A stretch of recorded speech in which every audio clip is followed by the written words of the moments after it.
viewers, you're welcome to my YouTube channel. My name is Chef T of Heartitude Kitchen Limited, also known as Amala Connect. We are not limited to making only Amala. We do variety of other meals, and today we are going to be preparing jollof rice. I'm going to take you through the process of making correct Nigerian jollof rice. You remember the story about Ghanaian jollof rice, Nigerian jollof rice, which is better? I would like to hear your view. So come with me as we get started.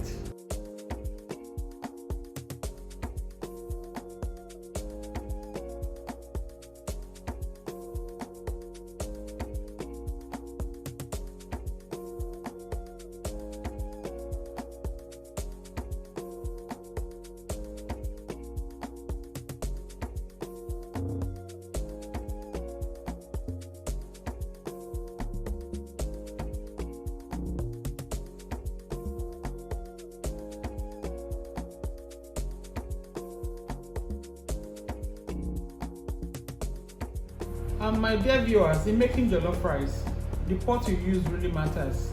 I know a lot of us have non-stick pots in our homes, but for the purpose of jollof rice, I will advise that you avoid non-stick pots because naturally jollof rice will have some burning effect. So when you use non-stick, when you want to dish, the burnt part tends to, be uplifted from the pot and it spoils the rice. So I would advise to use a pot that insulates. Like this is a pressure pot, although I don't use it as pressure pot anymore, but it's heavy enough to give the rice the kind of steaming that I want. Or you use all these, local iron pots. Yoruba you call it ikokonirin. So you just get started.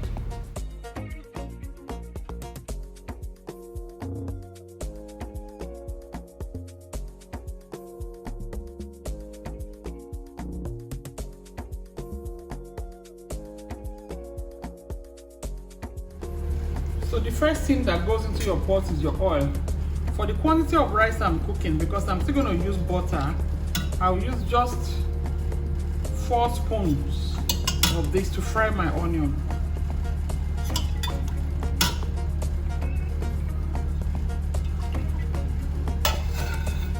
So now our oil is warm, so we add our onion. This is 2 balls of onion.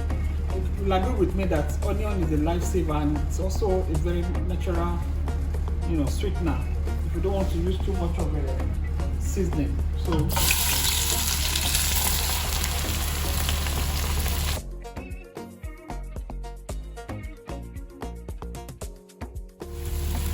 So you're gonna fry this onion till it's kind of caramelized. Fry it a little before you add the next item. Here now I have about 120 grams of tomato puree for the 2 derica rice that I'm making. It's just good enough. So we add the tomato, we mix, and we're going to be allowing this to fry before we add the blended pepper. So this is going to take like 7-10 minutes to fry before we add the pepper. It's like 7 minutes now, so I'm going to add my blended tomato. Here I have a combination of bell pepper, habanero, tomato, and onion blended together.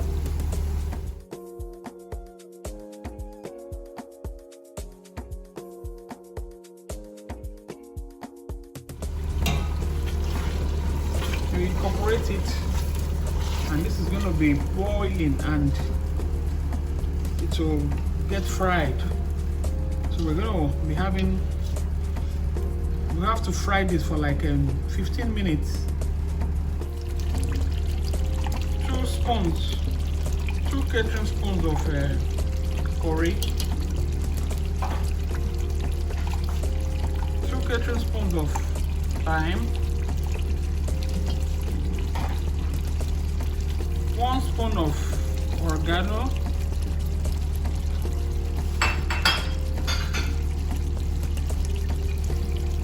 1 spoon of rosemary leaf,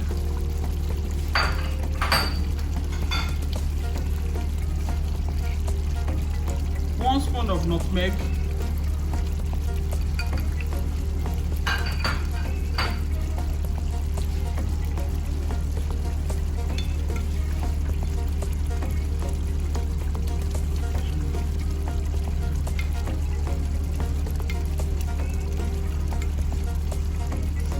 Six spoons of granulated seasoning.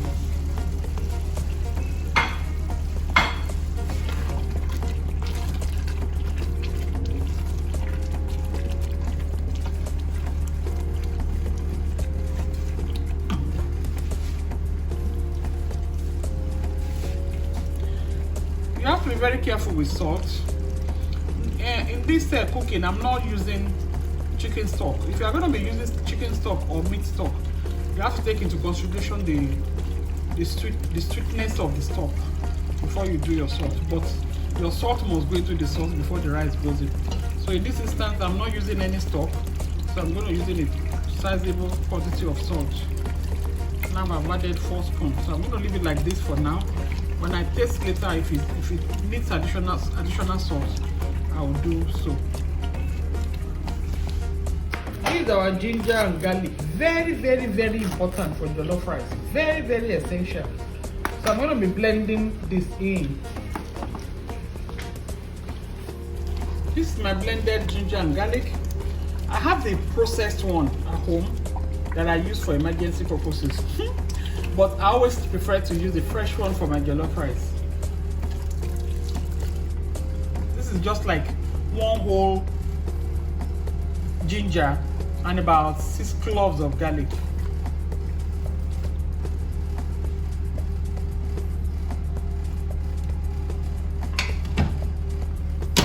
So I'm still going to allow my pepper to fry a little more. Now I'll add my stock powder because I didn't use chicken or meat stock. It's very, very essential. I'm using 1 sachet for 2 derica of rice.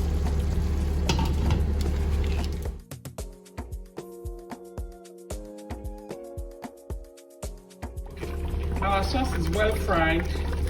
You can see the oil is penetrating the pepper, so that's how you know when the pepper is fried. So now I'm going to be adding hot water to make it faster.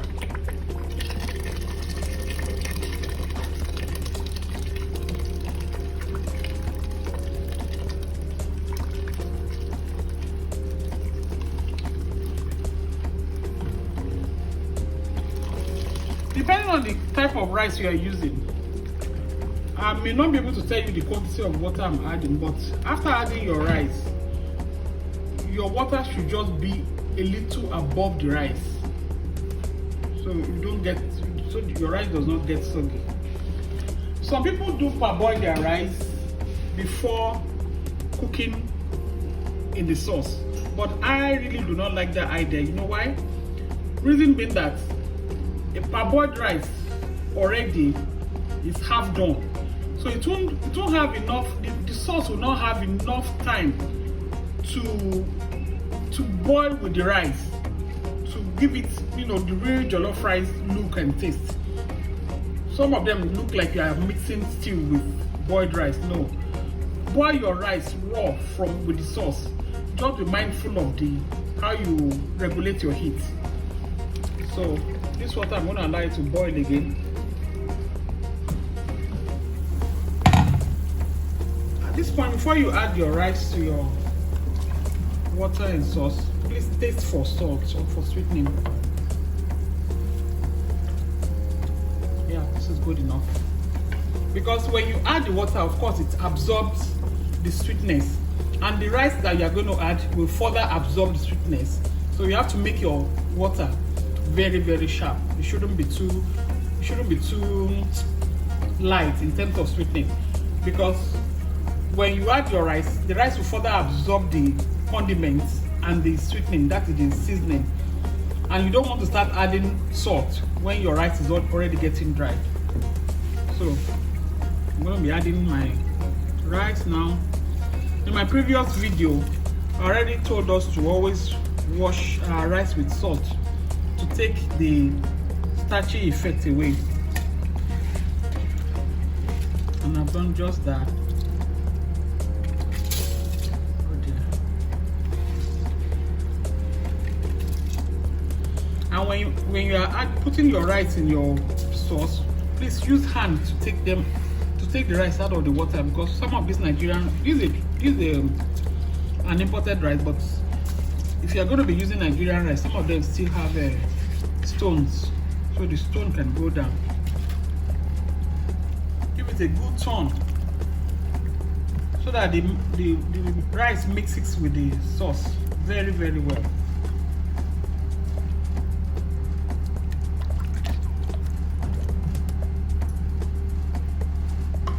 Then you give it a good cover and give it some good heat. High heat in the first instance. The rice is doing well now. I covered with foil so that there will be firmness. So turn your rice halfway. Can you see? If you don't turn it up to the bottom, the part that will get burnt will be too much. It's doing very well.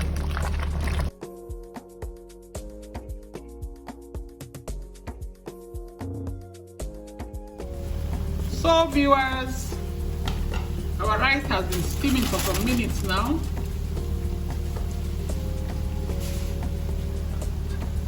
Wow, this is awesome. Now you can turn it very well so that the one that has been steaming underneath the pot will come up.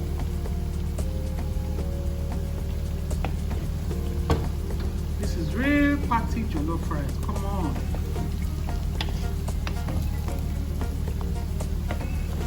See how dry it is, yet fluffy and tasty, I bet you.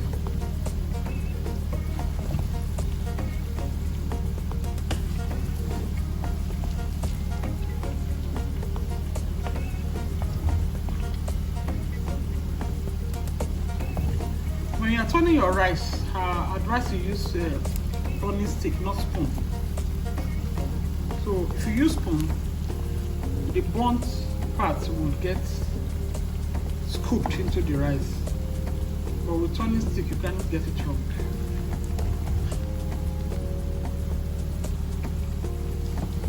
Wow. And that is it, viewers. All the ingredients are listed in the description box. I hope you try this at home. Don't forget to leave a comment to let me know how it goes. If you have any questions, leave a comment as well. Please feel free to let me know any recipe you want me to try out. There is always joy in learning. You can visit us at Heartitude Kitchen, aka Amala Connect, at Gwarimpa, 3rd Avenue, right behind Zenith Bank, or our Lugbe outlet, FHA Lugbe, before you get to Farm. Amala Connect to the rescue. Until next time when we see, I wish you all the best.